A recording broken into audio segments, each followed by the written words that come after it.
Assalamualaikum warahmatullahi wabarakatuh. Nampaknya geng Pakatan Harapan ini sudah mula mengugut Seri Paduka Baginda yang di-Pertuan Agong. Mereka berkata, tengok apa sedang berlaku di negara jiran di Thailand. Dan perkara yang sama boleh juga berlaku di Malaysia. Rakyat akan bangkit dan rakyat akan minta menghapuskan sistem beraja dan tukar Malaysia menjadi negara republik. ROM, Republic of Malaysia. Atau mungkin, kalau orang Pakatan Harapan ini tidak berjaga, mungkin akan bertukar menjadi the Islamic Republic of Malaysia. Seperti Iran. So, be careful what you wish for. You might get your republic. Mungkin sistem beraja ni akhirnya akan dihapuskan. Tapi, tidak semestinya dia akan mengikut sistem Republic of Singapore. Mungkin dia menjadi Islamic Republic of Malaysia. Kalau itu yang Puak Pakatan Harapan nak, saya menyokong. Jadi, be careful what you wish for. You might get what you wish for, but you might not like what you get. Sekarang ni, yang menjadi kecoh ialah kerana isu nak menjatuhkan Perdana Menteri Muhyiddin Yassin. Dan ada yang nak Shafie Afdal mengambil alih, ada yang nak Anwar Ibrahim mengambil alih, ada juga yang nak Mahathir kembali kali ketiga sebagai Perdana Menteri. Dan ada yang berkata jawatan Perdana Menteri perlu diberi ke UMNO oleh kerana UMNO kerusi yang terbanyak. Jadi siapa dari UMNO? Siapa yang akan menjadi Perdana Menteri UMNO? Ada yang berkata sepatutnya Najib. Ada yang kata sepatutnya Tok Mat. Ada yang kata sepatutnya Zaid Amidi. Ada yang juga dengar bisik-bisik kata sepatut orang macam Khairi Jamaluddin, golongan muda yang tua-tua ni pension lah. Jadi dalam UMNO pun 4-5 calon, 4-5 cadangan. Jadi ada 8-9 kandidat calon Perdana Menteri untuk mengganti Muhyiddin. Jadi golongan yang nak jatuhkan Muhyiddin, tak kisah dari pembangkang ke, dari dalam kerajaan sendiri ke, mereka pun tak boleh berpakat, tak boleh bersatu tentang siapa sepatut menjadi PM9 untuk mengganti Muhyiddin. Sekiranya mereka berjaya menjatuhkan Muhyiddin. Jadi, kalau dah pecah 8-9, lawan Muhyiddin solid.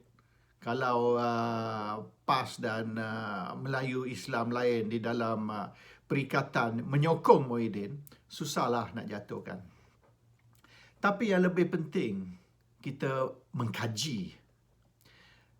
Yang protes teruk sangat ni, yang marah teruk sangat ni, dia orang buat macam dia orang marah Muhyiddin. Tapi yang sebenarnya, siapa yang lantik Muhyiddin jadi Perdana Menteri?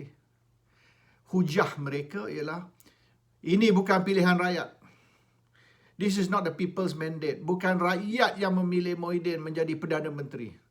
Oleh kerana itu, Muhyiddin Perdana Menteri tak sah. Illegal Prime Minister, backdoor Prime Minister, Perdana Menteri pintu belakang, Perdana Menteri yang berkuasa melalui rampas kuasa. Ada juga yang kata Muhyiddin ni palace back Prime Minister. Muhyiddin ni merampas kuasa melalui bantuan istana. Macam-macam sebab, 5-6 sebab, 5-6 dalil sebab apa Muhyiddin tidak boleh menjadi Perdana Menteri. Tetapi dengan protes pro-republik, dengan ugutan bahawasanya Malaysia satu hari akan ikut negara Thailand dan akan menghapuskan sistem beraja dan tukar menjadi republik, dan Palace Back-ku, illegal Prime Minister. Semua ni, kritikan ni, ugutan ini dituju kepada Seri Paduka Baginda yang di Pertuan Agong. Sasarannya ialah Agong.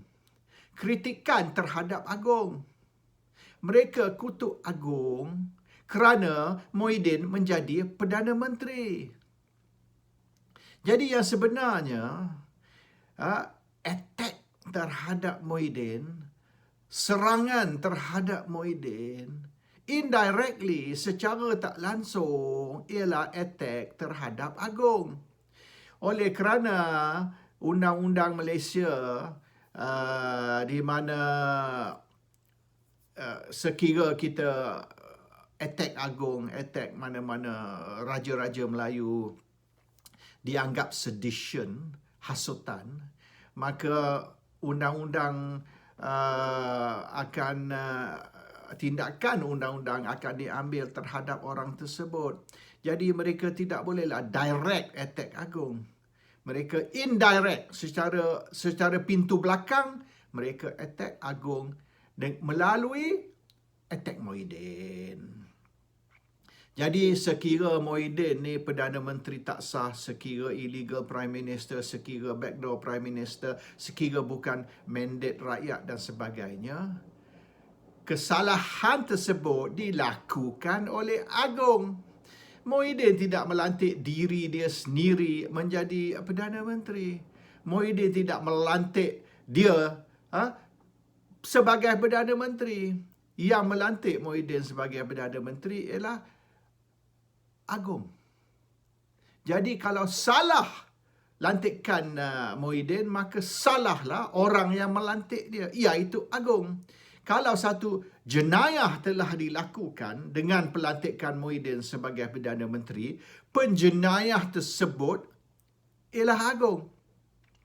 Oleh kerana itu, sambil mereka menghentam Muhyiddin, mengutuk Muhyiddin, dan kata macam-macam terhadap Muhyiddin, mereka juga dengan suara yang sama mengugut Agong dan memberitahu, tengok apa berlaku di Thailand, and if you are not careful, perkara ini akan berlaku di Malaysia juga. Link mereka ialah attack Muhyiddin, Muhyiddin Perdana Menteri tak sah, Muhyiddin Perdana Menteri haram, dan ugut Agong. If you're not careful, Malaysia akan menghadapi masalah yang sama atau nasib yang sama apa yang sedang berlaku di Thailand hari ini. Itu link dia. Jadi terang, the sasaran, the target is Agong. Mereka marah Agong. Tapi mereka terpaksa tunjuk marah ke Muhyiddin oleh kerana tak boleh tunjuk marah ke Agong direct. So this is the real situation. Mereka marah dengan Agong. Pasal tu Anwar pergi menghadap Agong. Sebab apa Anwar menghadap Agong? Anwar sudah tahu Agong tak boleh buat apa-apa. Mengikut Perlembagaan Malaysia, Agong berkuasa untuk melantik Perdana Menteri. Itu kuasa Agong. Agong tidak ada kuasa untuk membuang Perdana Menteri atau menyingkir Perdana Menteri. Tak boleh. Itu bukan kuasa Agong. Tidak ada dalam perlembagaan satu peruntukan di mana Agong boleh membuang Muhyiddin. That's clear. So, cara mana kita nak remove Prime Minister, buang Perdana Menteri? Dua cara. Satu cara melalui undi tidak percaya di Parlimen. Satu cara lagi ialah melalui undi di pilihan raya umum, through the ballot box. So, either vote of no confidence in Parliament or vote him out during the general election through the ballot box. Itu saja. Jadi kuasanya terletak kepada 222 ahli parlimen dan 20 juta pengundi Malaysia. Yang mana-mana satu. Itulah cara. Samalah macam Najib disingkir, UMNO disingkir. Bukan Agong yang buang Najib. Pengundi. Dan sekiranya ahli parlimen lebih dari 112 ke atas, kalau 112 ke atas ahli parlimen tidak senang dengan Muhyiddin, maka buatlah undi tidak percaya. Dan peluang undi tidak percaya ni akan timbul. Tidak lama lagi. Iaitu bulan depan. Tak sampai sebulan lagi. Dan apabila kerajaan bentang bajet untuk tahun depan, bajet 2021, maka sekiranya majoriti ahli parlimen menolaknya. Tidak semesti 112 tau. Majoriti ni bermaksudnya bukan 112 dari 222. Ia bermaksud majoriti yang hadir pada hari itu. So katalah dari 222 ahli parlimen, 112 tidak hadir. Yang ada di dalam persidangan parlimen pada hari itu hanya 100 ahli parlimen sahaja. Only 100. Jadi bermaknanya sekira separuh dari 100, lebih dari separuh, iaitu 51 ahli parlimen dari jumlah 100 menolak, bermaknanya hanya 49 yang menyokong. Maka kerana 51 ahli parlimen menolak dan hanya 49 dari 100 ahli parlimen menyokong, maka bajet 2021 akan ditolak. Itu boleh ditafsir, boleh dianggap sebagai undi tidak percaya. Dan itulah cara kalau nak menjatuhkan Muhyiddin. Apabila perkara itu berlaku, Muhyiddin terpaksa menghadap tuanku dan memberitahu tuanku, Patik sudah hilang sokongan majoriti di dalam parlimen. Jadi bolehlah Muhyiddin cadang dua. Satu, Muhyiddin letak jawatan sebagai Perdana Menteri dan serah kepada Agong untuk melantik Perdana Menteri baru. Sama yang apa Mahathir buat, Tun Dr. Mahathir buat pada bulan Februari tahun ini. Dia meletak jawatan dan apabila Agong cuba pujuk, jangan letak jawatan, tarik balik surat letak jawatan, Mahathir kata no. Dia tetap akan letak jawatan, maka kosonglah jawatan Perdana Menteri dan Agong terpaksa melantik Perdana Menteri yang baru. Itu satu senario. Satu senario lagi, Muhyiddin boleh cadang bahawasanya parlimen dibubarkan dan pilihan raya yang baru, pilihan raya yang ke-13 diadakan. Kuasa untuk menentukan nak atau tidak bubar parlimen bukan kuasa Muhyiddin. Muhyiddin hanya boleh mencadang kepada tuanku supaya parlimen dibubar. Kuasa untuk yes or no ialah kuasa Agong. Agong pula akan menentukan nak atau tidak bubar parlimen. Dan sekiranya pada pandangan tuanku atau tafsiran tuanku, bubar parlimen hari ini dan mengadakan pilihan raya dalam masa sebulan mungkin satu risiko tinggi memandangkan masalah COVID-19 dan memandang yang apabila perkara ini berlaku di Sabah baru ni, masalah COVID ni bertambah teruk, maka Agong bolehlah kuasa tuanku menerima peletakan jawatan ataupun bersetuju yang parlimen dibubar dan pilihan raya akan diadakan dalam masa 6 bulan, 9 bulan ataupun setahun akan datang. Pilihan raya yang pertama, tahun 59, 2 tahun selepas merdeka, apabila parlimen dibubar, pilihan raya diadakan 6 bulan kemudian. Dan Tengku Abdul Rahman, Perdana Menteri yang pertama, dilantik menjadi caretaker Prime Minister selama 6 bulan. Tapi Tengku Rahman rasa kalau dia jadi caretaker Prime Minister selama 6 bulan, tetapi dia tidak masuk pejabat, oleh kerana selama 6 bulan beliau akan pergi berkempen untuk pilihan raya, maka kalau Tengku terima gaji dan tak buat kerja, tak eloklah. Jadi Tengku ambil 6 months no pay leave. Dia ambil cuti tanpa gaji selama 6 bulan dan serah kepada Tun Razak Timbalan Perdana Menteri untuk mengambil alih sementara. Jadi itu boleh berlaku. Muhyiddin boleh bubar parlimen, Tuanku boleh setuju parlimen dibubarkan, dan Muhyiddin terus sebagai caretaker Prime Minister sehingga hari pilihan raya. Dan hari pilihan raya itu akan diadakan 9 bulan kemudian, mungkin bulan Julai tahun depan misalnya. Jadi selama 9 bulan, sekarang hingga katalah Julai, Muhyiddin akan terus menjadi caretaker Prime Minister. Tidak ada kabinet.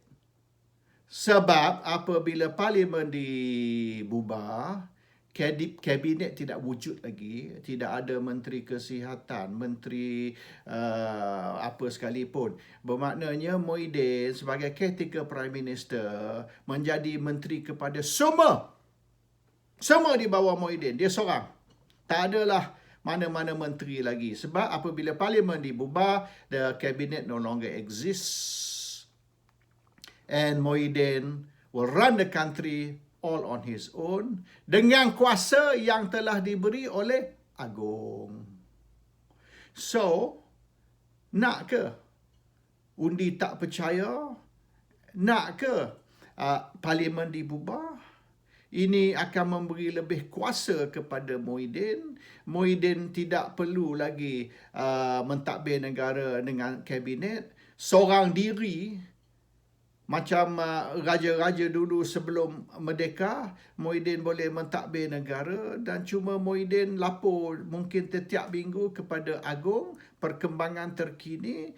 Jadi Muhyiddin boleh bincang dengan Agong apa perlu dibuat, dan sekiranya masalah berlaku, kuasa Agong untuk declare darurat.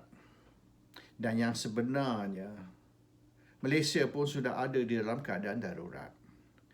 Dan darurat ni, emergency ni, apabila rakyat Malaysia terancam dari segi rusuhan, terancam dari segi kemelesetan ekonomi, sampai rakyat Malaysia ramai tidur tepi jalan, dan ada ramai mati kebuluran oleh kerana tidak ada makan, ataupun emergency oleh kerana kesihatan, ada satu wabak yang melanda Malaysia dan ramai rakyat Malaysia mati sampai hospital pun dah penuh, dah tidak ada tempat lagi untuk rakyat yang mati ni yang sedang menderita di masuk hospital dan mati tepi jalan. Dan sekiranya Malaysia diserang oleh negara asing, jadi emergency ni banyak situasi, banyak senario, dan Agong bolehlah declare emergency untuk mengatasi, dan tentera kerah suruh keluar untuk menjaga keselamatan negara, dan perintah tembak mati akan diberi oleh kerana kita tidak lagi akan tangkap dan kita dibicarakan kalau perintah kurung, duduk kat rumah. Kalau keluar je tembak masa May 13 dulu. Bila berlaku curfew, ada yang tak mau duduk dalam, ada yang keluar. Ramai mati kena tembak. Bukan mati kena tetak parang, mati kena tembak kerana tidak mematuhi arahan ataupun perintah berkurung. Jadi apa saja boleh berlaku. So be very careful what you wish for. You want vote of no confidence, mungkin you berjaya. You nak hapuskan sistem beraja dan tukar Malaysia jadi republik, mungkin you boleh berjaya. You nak jatuhkan Muhyiddin dan parlimen dibubar, mungkin you boleh berjaya. Tapi the result of all that, senario yang akan timbul atau muncul oleh kerana tindakan tersebut akan menjadi lebih dahsyat. So if that's what you want, proceed. Oleh kerana saya sokong, sekira Islamic Republic of Malaysia ke, parlimen dibubar dan Muhyiddin dilantik sebagai caretaker Prime Minister selama setahun pun, saya no problem. If that's what you want, proceed. Saya akan sokong 100%. Assalamualaikum warahmatullahi wabarakatuh.